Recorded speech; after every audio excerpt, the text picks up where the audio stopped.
रत्नागिरीत राज्य सरकार विरोधात नारायण राणेंच्या नेतृत्वाखाली काँग्रेसनं मोर्चा काढला होता। यावेळी राणेंनी भाजप नेत्यांवर कडाडून टीका केली। शिवसेना भाजपमधील सर्वच मंत्री भ्रष्टाचारी असून मुख्यमंत्र्यांनी राज्याची प्रतिमा धुळीस मिळवल्याची टीका राणेंनी केली।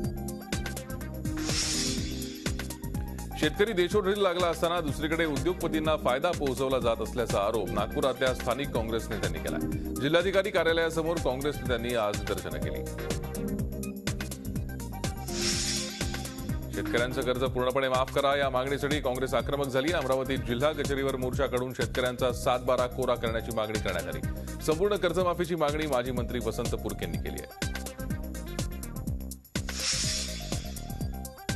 पावसानं ओढ दिल्यामुळे शेतकऱ्यांवर दुबार पेरण्याची वेळ आली आहे, त्यामुळे संपूर्ण कर्जमाफी द्यावी या मागणीसाठी माजी मंत्री शिवाजीराव मोघेंच्या नेतृत्वाखाली मोर्चा काढण्यात आला।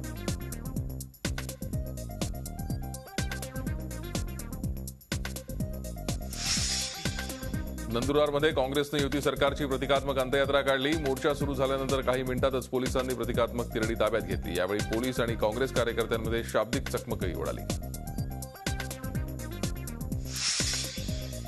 जळगावमध्ये माजी मंत्री रोहिदास पाटील आणि भाई जगताप यांच्या नेतृत्वाखाली बैलगाडी मोर्चा काढण्यात आला। यावेळी काँग्रेस नेत्यांनी युती सरकारवर जोरदार टीका केली। नाशिकमध्ये माजी मंत्री बाळासाहेब थोरातांच्या नेतृत्वाखाली सरकारची प्रतिकात्मक अंत्ययात्रा काढण्यात आली। शेतकऱ्यांना पूर्ण कर्जमाफी देण्याची मागणी यावेळी करण्यात आली।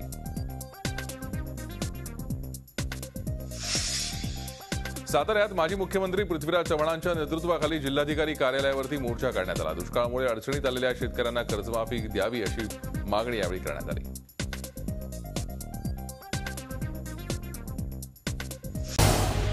झी 24 तास रहा एक पाऊल पुढे।